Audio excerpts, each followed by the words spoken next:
계산 문제 들어가는데 먼저 찍어 드릴게요. 우리가 이제 가시게 되면은 일단은 원리금 균등상환에서 206페이지 가시면 206페이지 가시면은 20번이네.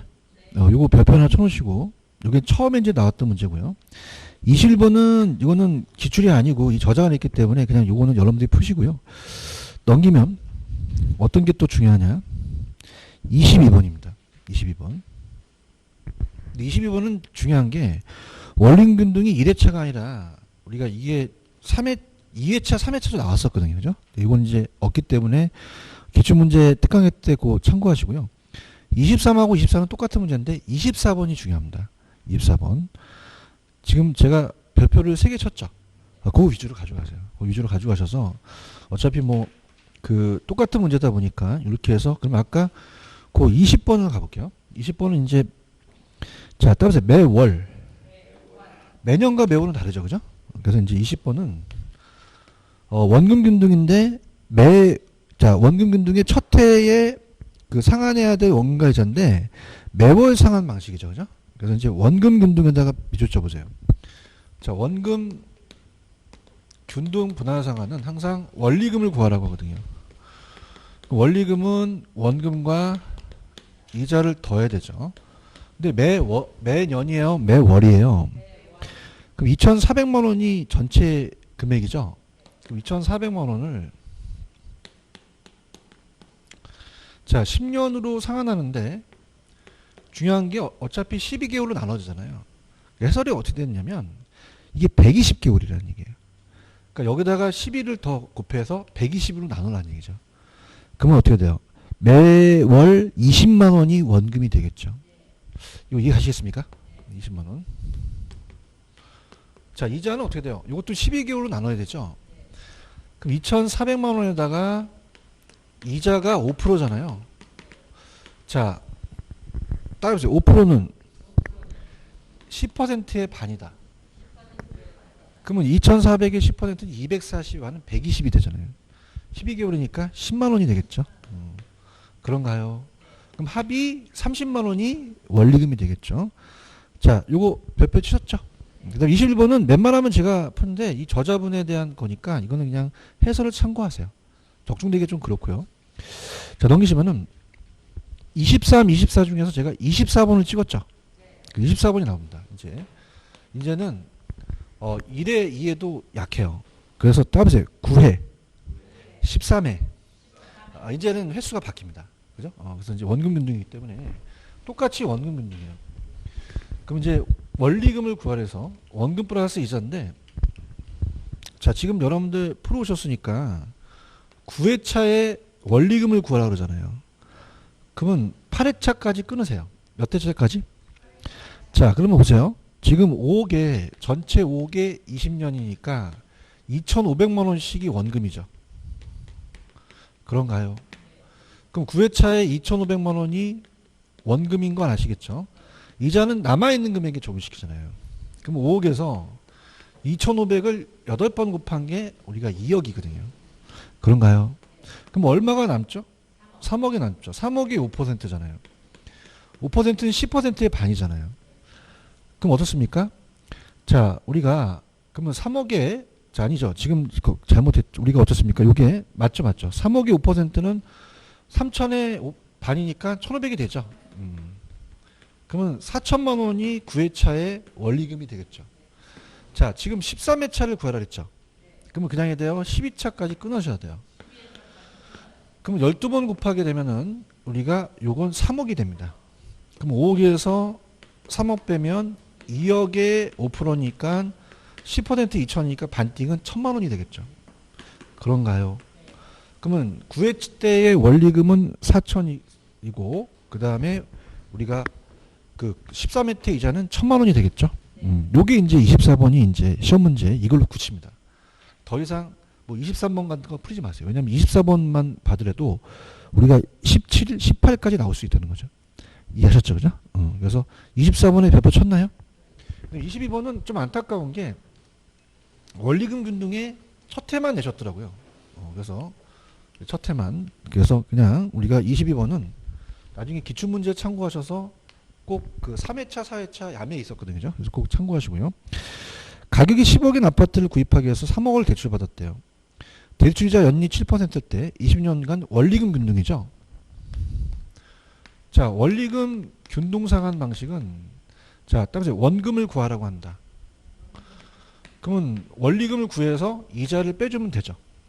그런가요? 자, 그러면 원리금은 어떻게 구해죠? 대출금에다가 저당상수를 곱하죠. 대출금액이 3억인가요? 저당상수가 0.0 얼마라고 돼 있죠? 그런가요? 자, 그러면 요거를 곱하면 아마 2,831만 7,900원이 떨어질 거예요. 그럼 여기다가 그냥 이래요. 이자를 빼야 돼요. 그럼 3억에다가 7%죠? 그럼 2,100만 원을 빼면 되겠죠? 자, 그런가요? 그래서 우리가 빼게 되면은 어떻게 돼요? 731만 7,900원이 되겠죠. 정답은 2번이 정답이죠. 이렇게 보시면 돼요. 그래서 제가 별표 친 거 위주로 가져가세요. 가져가시고 자, 따라서 LTV DTI 그래서 211 연결시켜 보세요. 되셨습니까? 그래서 이거 25하고 26번만 푸세요. LTV DTI는. 그 다음에 이제 다음 페이지에 넘기시면은 27번도 똑같은 문제거든요. 그죠? 그래서 지금 25하고 26만 푸세요. 자, 그러면 이 두 가지 성격이에요. 문제를 풀어오셨으니까 25번은 기존 대출이 없고요. 26번은 기존에 8천만 원이 나와 있어요. 그런가요? 그럼 8천만 원을 나중에 빼줘야 됩니다. 자, 그러면은 우리가 먼저 26번부터 잡을게요. 다 기출입니다, 분들. LTV와 DTI죠. L을 V로 나누고 그 다음에 DTI는 D를 I로 나누죠. 자, 둘 중에서 적은 금액 선택하라 그랬죠. 자, 그러면은 자, 펜을 들어보세요. 펜을 들어서 LTV를 한번 찾아보세요. LTV는 70이죠. 부동산 가치를 찾아보세요. 4억인가요? 그러면 4728 2억 8천까지 땡겨준다는 거죠. 그죠? DTI도 구해봐야겠죠. DTI가 몇 퍼센트입니까? 50. I가 연소득이죠. 대비시 원리금이에요. 자, 그러면 50%고 연간 소득이 4천이죠. 그럼 4천만 원이니까 요 원리금이 2천만 원이 나오겠죠. 그럼 빨리 무슨 상수를 나누셔야 돼요? 그럼 저당상수가 0.1이죠. 그럼 2억이 나오나요? 그럼 2억 8천, 2억 중에서 작은 금액이죠. 그럼 얼마를 대출해 주겠어요? 근데 8천이 있었잖아요. 까면 1억 2천. 3번이 정답이죠. 이 문제가 더 유력합니다. 이 문제는 숫자만 바꿔서 또 한 번 나왔어요. 그런가요? 근데 좌측은요. 풀어오셨으니까 기존 담보대출은 없으나 박스에 보시면은 사업자금 대출이 있어요. 밑에 1200만 원이 좌측에. 찾았나요? 자, 지금 25번에 박스 있나요? 자, 사업자금 대출 연간 1200만 원 있죠? 자, 시험 문제에 이 사업자금 대출이 나오면 자, 따보세요. 원리금에서 깐다. 그럼 아까 요 2000이라는 원리금이 나오면 여기서 까서 덜 빌려주겠죠. 그렇죠? 그럼 자, 펜 들어보세요. LTV부터 갈게요. 자, 25번입니다. 자, 25번 LTV를 찾아보세요. 70인가요? 70 현관 배치를 하시고 평가 가격이 5억이죠. 그럼 57이 35 3억 5천 땡겨준다는 거죠. 그런가요? 자, 근데 어떻게 됩니까? 자, LTV 찾았으니까 DTI를 찾아보세요. DTI하고 연소득을 찾아보세요. DTI 60 연소득 6천. 자, 그러면 어떻게 돼요? 66이 36이죠? 그럼 전체가 3,600만 원이라는 얘기예요. 근데 그냥입니까? 이 안에 사업자금 대출이자가 있습니까? 그걸 까줘야 돼요. 1200이 있나요? 그런가요? 그럼 어떻게 돼요? 2,400만 원만 네가 상환할 수 있는 능력을 빌려준다는 거죠. 그럼 여기다 저당상수로 나눠주셔야 되죠. 그럼 저당상수가 0.12라고 돼 있죠. 그런가요? 그러면 2400을 0.12로 나눠보세요. 2400 나누기 0.12. 그럼 2억이 떨어지죠. 그런가요? 그럼 여러분들 아까 3억 5천에서 2억, 3억 5천과 2억 중에서 큰 금액이에요? 작은 금액이에요? 3번을 빌려주겠죠. 이해하셨습니까? 저를 믿으세요? 자, 25번하고 26번 중에서 어떤 게 더 유력하다고요? 26번이요. 그죠? 근데 이제 지금 여러분이 그 대출 규제가 심하기 때문에 뭐 DSR 같은 게 나오기도 했거든요. 그래서 제가 예전에 왜 순당당이라는 거 아시죠? 그래서 저는 여러분들한테서 찍는 거는 213페이지.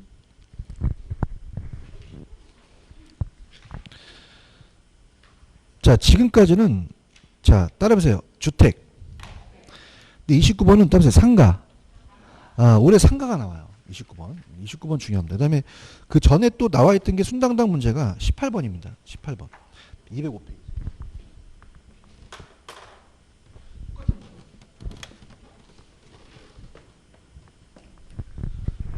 자, 18번 안 풀었죠, 그죠? 요게 이제 상가를 가지고 대출 받는 거예요. 그래서 이제 표현이 좀 다른데, 자, 18번에 대출 기관에서 부동산의 담보 평가 시, 자, 상가도 그냥 있어요. 담보가 있어요. 이게 자산 가치가 담보예요. 20억 갖고. 그 다음에 따라보세요. 현금 수지. 상가는 임대료 받죠. 그 임대료 받는 현금 수지 기준으로 간다는 거죠. 그래서 부채 감당률을 이용합니다. 그래서 우리가 이 상가 건물을 이용하는 거예요. 그래서 LTV는 똑같고요. LTV는 똑같이 구성되고 부채 감당률 기억나시죠? 그래서 부채 감당률을 또 가지고 따지거든요. 부채를 감당하는 능력. 부채 감당률로 대출액을 산정합니다. 그래서 순영업소득이고요. 순투부. 순영업소득이고 밑에가 부채 서비스액 그냥 제가 S라고 하면 이건 따라서 원리금. 그 저당상수를 빨리 구해야겠죠? 그렇죠? 그러면 따라서 자산가치. 자산가치는 LTV예요. 그죠? 그럼 아까 LTV가 밑에 보시면은 대부 비율이거든요. 찾으셨습니까? 그럼 대부 비율이 몇 퍼센트입니까? 그 다음에 20억이 자산가치죠? 그러면 얼마 빌려준다는 거예요? 12억 빌려준다는 거죠. 그런가요? 근데 현금 수지는 이 부채 감당률로 상가 건물 같은 건 임대료가 많이 나와야 된다는 거죠. 자, 그러면 순영업 소득이 1.2억이죠? 찾았습니까? 부채 감당률이 얼마예요? 1점? 자, 그러면 얘를 얘로 나누게 되면 얘가 나오겠죠? 그러면 또 저당상수로 나눠지거든요. 그래서 아마 이거 기억나실 거예요. 그래서 순당당. 기억나시죠? 그죠? 그래서 저상으로 나누게 됩니다. 그 원리는 순영업 소득이 있으면 부채 감당률을 나누고 저당상수로 또 나눠준다는 거죠. 그렇죠? 그럼 당당은 이게 저당상수가 먼저 나와도 되고 부채 감당률이 먼저 나와도 돼요. 자, 그럼 아까 얘가 1.2억이라고 했나요? 얘가요. 1.5. 저당상수는요. 0.1이죠. 그럼 억을 가만 놔두고 그 소수점만 때려보세요. 자, 계산기 갖고 1.2 나누기 1.5 나누기 0.2를 때려보세요. 8이 나오나요? 8억이 되거든요. 맞습니까? 그래서 이거 무조건 순당당으로 암기하셔야 됩니다. 그럼 정답은 5번이 정답인가요? 그럼 아까 그 문제가 몇 번이었죠? 29번인가요? 29번. 그럼 순당당으로 그대로 똑같이 풀으시면 돼요. 그래서 동영상 들으신 분도 요거 대입시키면 되거든요. 예. 그러니까 순당당이 원리가 어떻게 나오는지는 알아야 될 거 아니에요. 그렇죠. 그래서 들어갑니다. 일단 LTV부터 갈게요. 자, 29번 시장가격이 5억이죠. 자, LTV를 찾아보세요. 거기 보시면 밑에 60% 있죠? 연결시키세요. 형광펜으로. 그러면 3억까지 대출해 주겠다는 거잖아요. LTV는. 자, 부채 감당률을 이제 봅니다. 자, 따라서 순당당. 순소득이 얼마죠? 1원. 부채 감당률은요?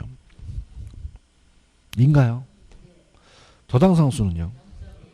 그러면 자, 계산기 드세요. 치세요. 1 나누기 1 나누기 2 나누기 0.2 2.5가 나오나요? 이건 2.5억이라는 건 2억 5천이라는 뜻입니다. 그럼 어떻게 돼요? 2억 5천하고 3억 중에서는 2억 5천 빌려주겠죠. 근데 박스에 보시면 기존 대출이 1억이 있다는 거죠. 그럼 1억을 빼면은 얼마? 1억 5천만 빌려준다는 겁니다. 강력합니다. 제가 봤을 때는 아까 그 18번하고 29번을 올해 내야 돼요. 그죠? 왜냐하면 이런 걸 한번 생각해 보세요. 자, 지금 주택은 그냥요 대출 규제가 심해요. 그래서 DTI보다 DSR이라는 게 나왔어요. 이 DSR은 뭐냐면 담보만 보는 게 아니라 지금 여러분들이 뭐 차 대출이라든지 모든 대출을 다 규제합니다. 근데 그 계산 방식이 아직 안 나왔거든요. 그래서 지금 현황에 맞으면 DTI는 나오기 좀 그렇습니다. 그럼 지금 투자자가 자 주택으로 가고 있어요? 다 상가로 가고 있어요. 그럼 상가 쪽에 대출액이 나올 수 있다는 거죠. 이해하셨죠? 그죠? 그래서 정확하게 분석한다면 아까 18번하고 29번이 딱 2번 나왔거든요. 그죠? 그래서 아닙니다. 딱 3번입니다. 3번. 우리 30회 때까지 이 상가에 대한 LTV와 부채 감당률이 3번 나왔어요. 그러니까 빈번하게 나온 건 아니죠. 근데 올해 나올 수 있는 가능성이 높다라는 겁니다. 그럼 따라서 순당당 기억나시죠? 그죠? 그래서 꼭 여러분들이 29번하고 18번은 가져가셔야 돼요. 이해 가셨죠? 넘길게요. 자, 넘기시면은 자, 요약집 갑니다. 가시면은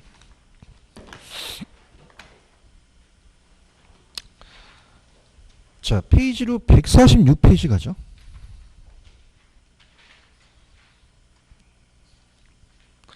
가시게 되면은 자, 밑에 가시면 저당 채권의 유동화 제도라는 단어가 있네. 자, 시작은 몇 차와 몇 차가 있죠? 1차와 2차가 있죠.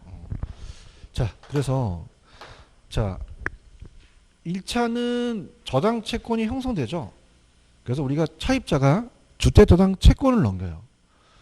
자, 여러분들 차용증 쓴다는 얘기 들어오셨죠? 그 저당권에 설정된 채권을 발행해서 차용증으로서 자금을 융통합니다. 이해하셨죠? 그죠? 그래서 아까 제가 앞쪽에서 MBS에 대한 보금자리론 기억하시죠? 그죠? 그래서 자, 갑니다. 저쪽에 틀림 볼게요. 이게 보금자리론이에요. 자, 그래서 아까 고정금리였고요. 단기입니까? 장기입니까? 10년 이상이죠. 그죠? 그래서 10년, 15년, 20년, 30년입니다. 자, 그래서 이 보금자리론의 그 에피소드가 뭐냐면, 여러분들 지금 이 금액이 주택연금하고 보금자리 고가주택에 대한 가격이 틀려요. 자, 우리가 이 국민연금입니다. 주택연금은 따로 9억. 근데 보금자리는 원래 9억이었어요. 근데 보금자리론으로 많은 사람이 갭 투자를 합니다. 그래서 이걸 없앨까 생각한 거죠. 자, 생각해 보세요. 자, 무주택자나 1주택자의 혜택이 많죠. 그러니까 대출을 많이 땡깁니까? 70%까지 빌릴 수 있거든요. 메리트예요. 대답 좀 해보세요. 그러면서 이 전세끼고 이제 자기는 안 살고 갭 투자한단 말이에요. 근데 실질적으로 지가 사는 게 아니라 자체적으로 이제 그걸 갖고 막기 위해서 9억을 6억으로 인하시킵니다. 그죠? 보금자리는 아직은 없어지지 않았다는 거죠. 이해하셨습니까? 보금자리는 그냥요 무주택 서민을 위한 거예요. 그럼 어떻게 돼요? 돈을 많이 땡겨줘야 되잖아요. 그래서 따라서 MBS 발행. 하우택금융공사가 MBS를 발행하죠. 그럼 MBS를 발행하면 그냥입니까? 투자자한테 팝니까? 그럼 그냥요 돈이 들어와요. 그럼 많은 사람한테 차입해 줄 수 있는 거죠. 이게 바로 저당 채권의 유동화가 MBS에 대한 구조란 얘기예요. 대답 좀 해보세요. 그럼 자, 이건 그냥요 반드시 주택이어야 돼요. 주택이죠. 그래서 우리가 주택이어서 아파트도 공동주택에 들어가죠. 그런가요? 자, 그래서 차입자가 이제 무주택 서민입니다. 자, 금액을 그냥 작게 넣을게요. 1억짜리 아파트를 살려고 은행에 땡겨요. 그럼 은행에 땡기게 되면은 이 은행은 자, 우리가 대출 기간이라고 하고요. 얘를 1차 대출 기간이라고 합니다. 1차 대출 기간. 자, 그러면 여기다 자금을 대출해 줘요. 자금을 대출해 주면은 얘한테 주택 저당 채권을 넘겨요. 자, 그럼 주택을 그냥 했어요? 저당 잡았어요. 채권이라는 건 차용증 쓴다는 얘기 들어보셨죠? 그죠? 하나 채권을 넘겨버린 거예요. 원리금을 줘야 되니까. 자, 그래서 여기가 얘가 금고가 현금 근거와 채권 근거가 있어요. 자, 그럼 생각해 보세요. 현금은 부족하고 채권이 나가니까 많아지니까 현금화가 안 되죠. 그죠? 그럼 그냥입니까? 채권을 유동화시켜야 됩니까? 그래서 저당 채권 유동화 제도라는 얘기죠. 맞나요? 자, 그럼 이걸 그냥입니까? 공사에 넘깁니까? 넘기죠. 한국주택금융공사라고 들어보셨죠? 그래서 우리가 한국주택금융공사한테 이 채권을 넘기죠. 자, 여기가 2차 대출 기간이 되고요. 유동화 중개 기간이에요. 유동화 중개 기간 넘깁니다. 그럼 자금을 주게 되면요. 이 채권을 사오죠. 그러면 그냥입니까? 현금을 줍니까? 그럼 현금이 늘어나니까 유동성이 증가하겠죠. 그럼 거기에 따른 유동성 위험이 감소하겠고요. 자, 그러면 우리가 어떻습니까? 자, 채권을 그냥 했어요. 얘한테 유동화 시켰어요. 그럼 얘도 또 팔죠. 투자자한테 팝니다. 그래서 얘한테 자금을 끌어오게 되면, 자, 저당풀이라는 거는 그 아파트 같은 요런 주택 같은 저당을 모아놔서 풀로 만들어서 증권화 시켜요. 저당풀로. 그래서 그때 MBS예요. 자, 따라서 MBS. 자, 그래서 주택, 모기지, 저당, 담보 증권이거든요. 자, 그럼 얘기해 볼게요. 지분을 증권화 시켰어요? 채권을 증권화 시켰어요? 채권이죠. 대답해 보세요. 그러면 자, 보세요. 자, 얘는 자금을 융통한 게 돈을 빌려준 거랑 마찬가지거든요. 그죠? 그럼 얘는 그냥입니까? 얘도 돈을 빌려준 겁니까? 막바지로 얘도 채권을 샀다는 거는 타인 자본을 얘가 빌린 거죠. 얘한테 넘긴 거잖아요. 따라서 부채금융. 부채금융이죠. 그래서 지분을 증권화시킨 게 아니라 채권을 증권화시킨 게 부채증권이 되는 거죠. 그런가요? 그럼 투자자는 배당을 먹어요? 이자를 먹어요? 그래서 우리가 채권은 만기가 있겠죠.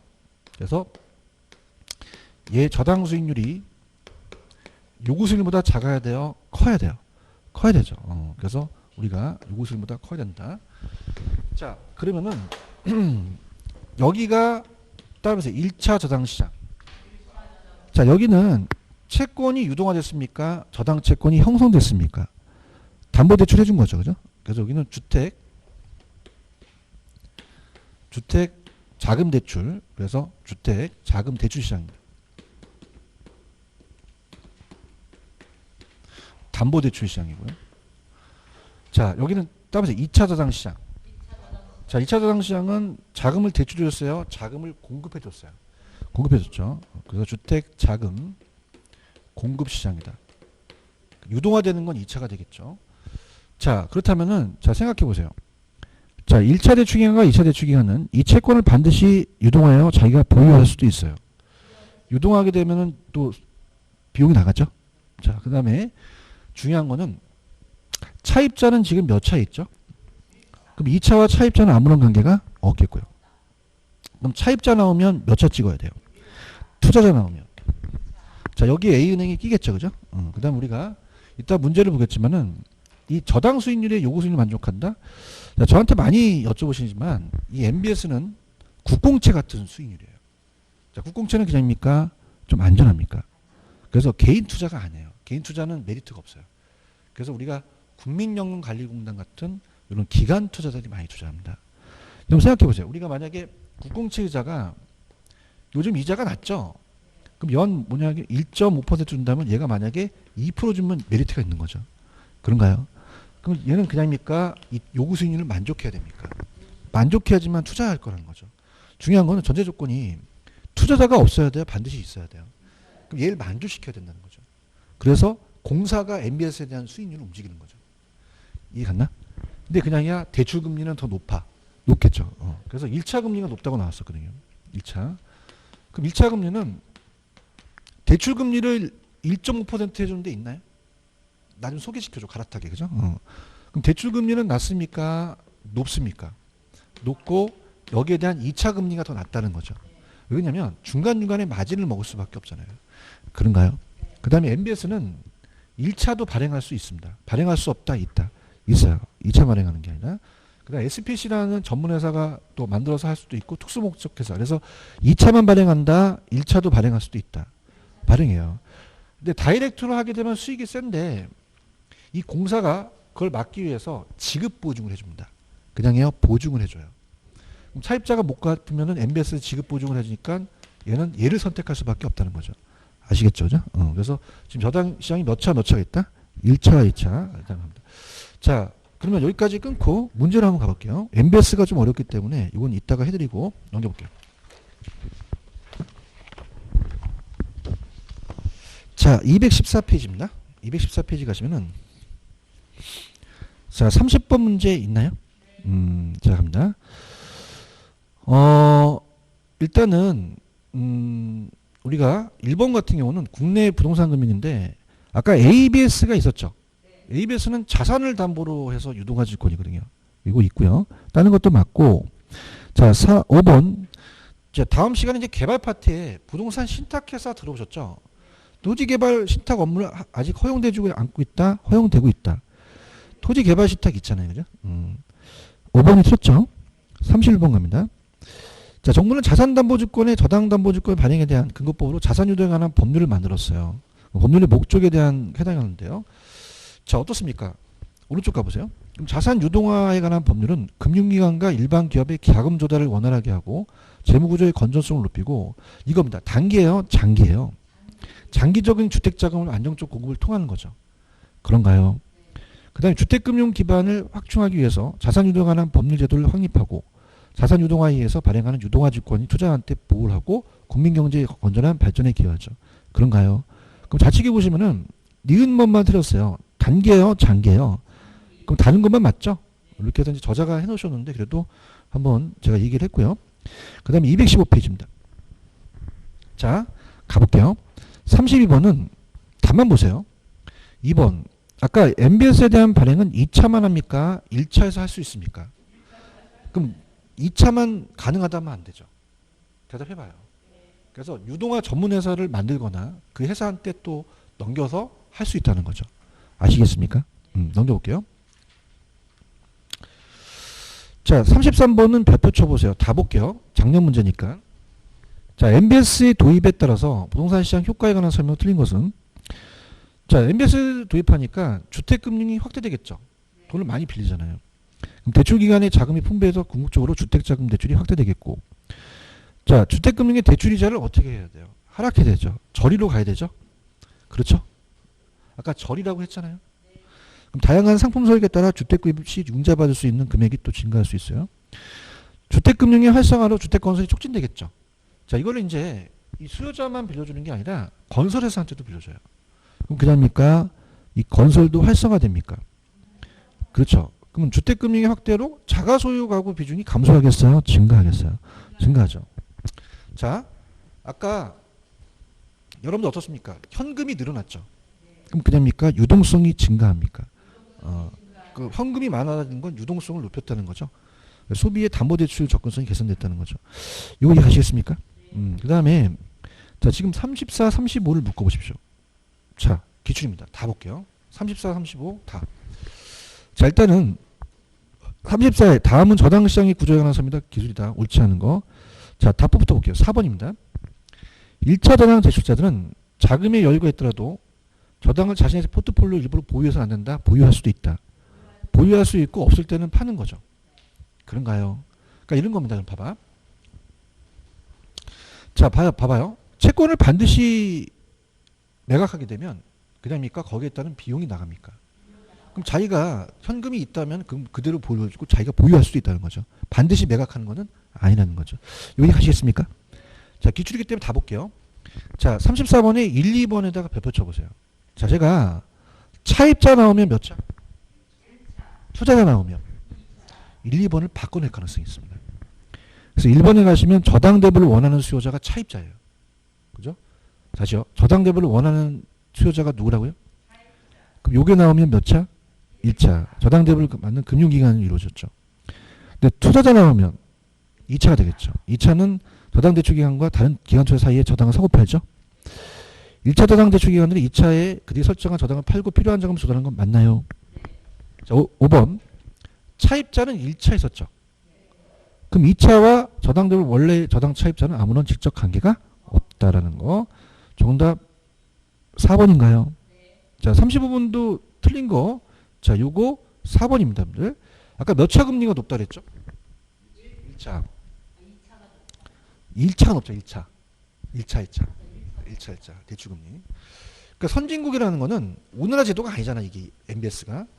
그럼 선진국에서는 일반적으로 지금 2차 다당시장이 발행하는 투자 상품의 주택 대출금리, 자, 상품은 주택 대출금리보다 더 낮은 금리죠. 그런가요? 그래서 우리가 여기 기출이 나왔기 때문에 제가 아까 1차 금리가 높아야 된다는 거죠. 그렇죠? 그러니까 여러분들 MBS 제도는 우리나라 제도예요? 외국 제도예요? MBS. 어떻게 알았지? 이거니까. 그러니까 선진국에서 먼저 만들었다는 얘기예요. 아시겠죠? 자, 그 다음에 우리가 5번. 우리나라는 아까 공사가 설립돼서 이걸 유동화하죠? 그래서 이렇게. 그래서 5번이 정답이 돼. 5번이 틀렸고, 4번이 틀렸죠? 5번이 맞고. 맞나요? 넘길게요. 자, 그 다음에 39번 갑니다. 39번도 이제 기출인데, 간접적으로. 39번 찾았습니까? 자, MBS에 대한 발행 효과에 대한 설명 중 틀린 거 가볼게요. 주택 수요자한테 안정적으로 장기 대출해 줄 수 있고요. 금융기관이 보유하고 있는 주택담보대출 채권을 총동원 해서 자금을 조달할 수 있고요. 채권 투자자는 안정적인 장기 투자를 할 수 있죠. 왜 그럴까요? 우리가 이게 보금자리론이 그냥요 장기 모델이에요. 그럼 안정하게 우리가 그 기간 동안 우리가 10년에서 30년까지 갈 수도 있다는 거죠. 그런가요? 그 다음에 주택금융시장의 수급 불균형을 해소할 수가 있는데, 자, 4번은 이건데요. 자, 보세요. 기출입니다. 여러분들 아까 저당대부를 원하는 그 수요자가 차입자죠. 근데 공급자한테도 건설회사한테도 빌려줘요. 그죠? 근데 이 건설회사한테 빌려주잖아요. 그럼 단기에는 공급이 됩니까? 그럼 가격이 어떻게 될까요? 올라가 버려요. 그럼 단기적으로는 이 MBS가 가격을 상승시킬 수도 있다는 거죠. 그런가요? 지금 보고 계셔요? 갈게요. 지금 몇 번 하다가 제가 흥분하다 왔지? 자, 장기라고 돼 있냐? 단기라고 돼 있냐? 단기잖아요. 대답해봐요. 자, 내가 만약에 이제 은행인데 공사한테 채권을 팔고 돈이 왔어요. 그래서 갑돌이라는 사람이 무주택 서민이 오늘 빌리러 왔어요. 그럼 그냥입니까? 돈을 내줍니까? 그럼 그냥이야? 바로 사. 대답해봐요. 근데 건설회사가 뭐 계룡건설이라는 회사가 여기 근처에 있는데 계룡건설이 와서 나한테 한 100억을 빌려갔어. 바로 공급이 돼? 안 되지. 어? 돼, 안 돼? 그럼 단기적으로 가격은 올라갈 수도 있다는 거죠. 이해하셨습니까? 하락할 수는 없다는 거죠. 무슨 말씀인지 아시죠? 그러면 단기적으로 주택 가격이 하락시킬 수는 없다라는 얘기입니다. 이해 갔나요? 무슨 말씀인지 아시겠죠? 그죠? 그래서 이렇게 왜 그럴까요? 단기는 공급이 안 되기 때문에 수급 조절이 안 된다는 거예요. 아시겠죠? 4번이 틀렸다는 거죠. 여기까지 가시겠습니까?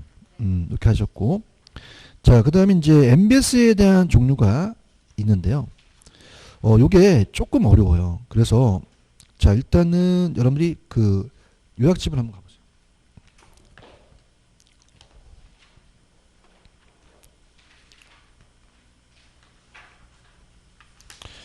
아마도 151페이지 나왔어요. 151페이지.